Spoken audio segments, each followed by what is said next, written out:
আসসালামু আলাইকুম বন্ধুগণ। মানব সমাজে কতিপয় বিভ্রান্ত সন্তান বলে থাকে যে হাদিস অনুসরণ করলে শিরক হয়। তাদের যুক্তি হলো, কোরআন আল্লাহর কিতাব, তার সাথে যদি রাসূলের কিতাব মিশ্রণ করা হয় তাহলে শিরক হয়ে যাবে। কিন্তু আমরা তো হাদিসের কোনো অংশ কোরআনের সাথে মিশ্রিত করছি না। হাদিস অনুসরণ করছি কোরআন ঠিকভাবে অনুসরণ করার জন্য। তারপরও তারা বলে থাকে যে এটাতে শিরক হয়। এর অর্থ হলো যে তারা শিরক কি সেটাই জানে না। সূরা আল আরাফের 189 নম্বর আয়াত থেকে শুরু করে 195 নম্বর আয়াত পর্যন্ত দেখলে শিরক কি সেটা বোঝা যাবে। এখানে গর্ভধারণের পরে নারী পুরুষ মিলে আল্লাহর কাছে প্রার্থনা করে যে, হে আল্লাহ, যদি আপনি আমাদেরকে সৎ সন্তান দান করেন তবে আমরা আপনার কৃতজ্ঞ বান্দা হব। গর্ভে থাকার সময়, সন্তান যখন গর্ভে, তখন পিতামাতা প্রার্থনা করেন।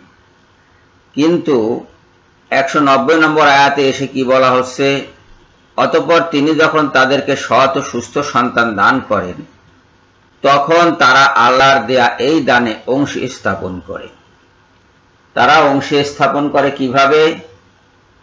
কেউ বলে কালীর দয়ায় এই দান এসেছে, কেউ বলে লাতমানাতের দয়ায় এসেছে, কেউ বলে মহাদেবের দয়ায় এসেছে, কেউ বলে সূর্যের বর, কেউ বলে চন্দ্রের নিদর্শন ইত্যাদি বলে আল্লাহর সাথে শিরক স্থাপন করে সৃষ্টিকর্মে।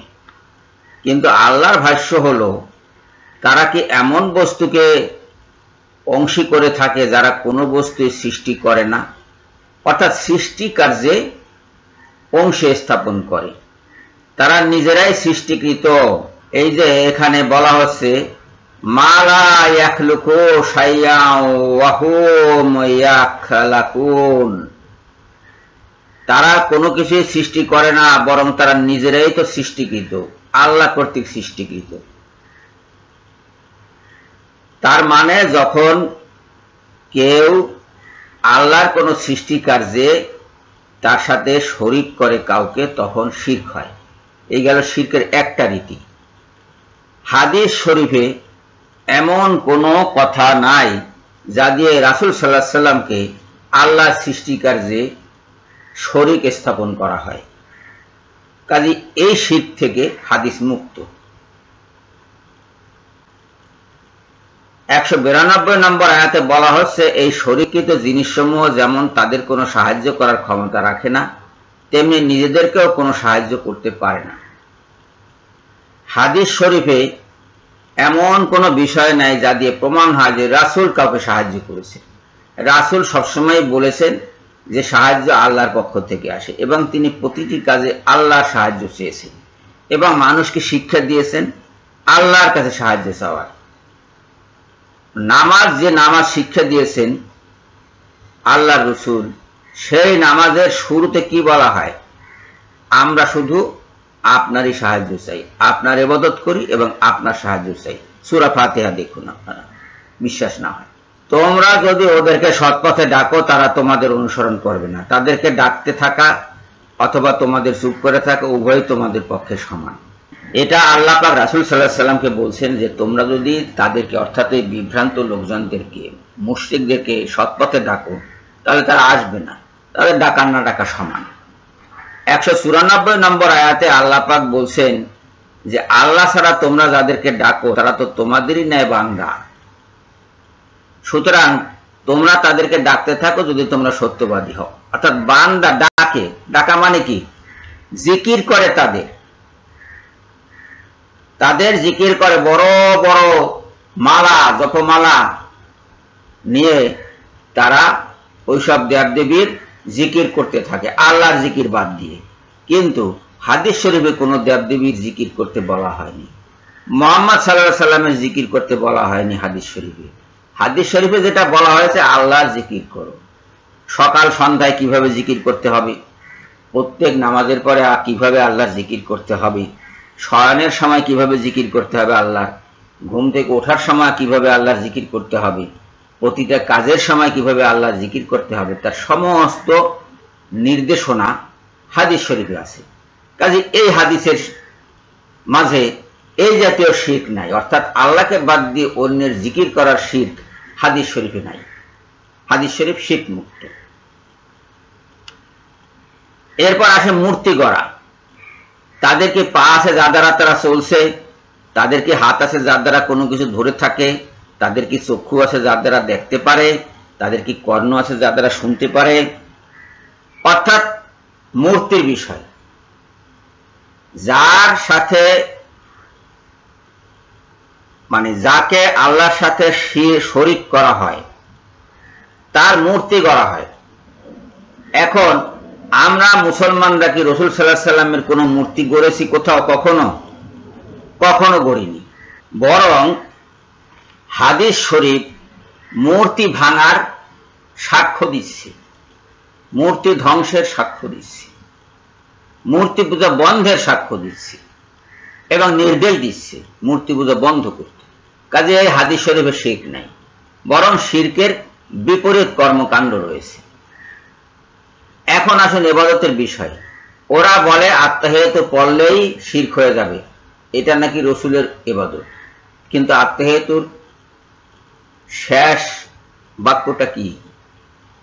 ওয়াশহাদু আন্না মুহাম্মাদান আবদুহু ওয়া রাসূলুহু, আর আমি সাক্ষ্য দিচ্ছি যে মুহাম্মদ আল্লাহর বান্দা এবং তার রাসূল। তাহলে মুহাম্মাদের শিরক হলো কিভাবে? এখানে মুহাম্মদকে কিভাবে আল্লাহ শরীক করা হলো? ওখানে তো সুস্পষ্টরূপে ঘোষণা করা হচ্ছে যে সে আল্লাহর বান্দা এবং আল্লাহর রাসূল, যেটা আল্লাহ বলেছেন বারবার আল কোরআনে, ঠিক সেই কথা বলা হচ্ছে। তাহলে এখানে শিরক নেই। তারপর ধরুন দরুদ শরীফ। দরুদ শরীফ পড়তে আল্লাহ পাক বলেছেন, আল্লাহ পাক নির্দেশ দিয়েছেন রাসূলের প্রতি দরুদ পেশ করো, দরুদ ও সালাম পেশ করো তাজিমের সাথে। আমরা দরুদ পেশ করি নামাজের মধ্যে। শুরুটা কি দিয়ে? আল্লাহুম্মা সাল্লি আলা মুহাম্মাদ, হে আল্লাহ মুহাম্মাদের উপরে বর্ষণ করুন শান্তি। তার মানে প্রার্থনা, আল্লাহর কাছে প্রার্থনা। এতে রাসূলকে কিভাবে শরীক করা হলো?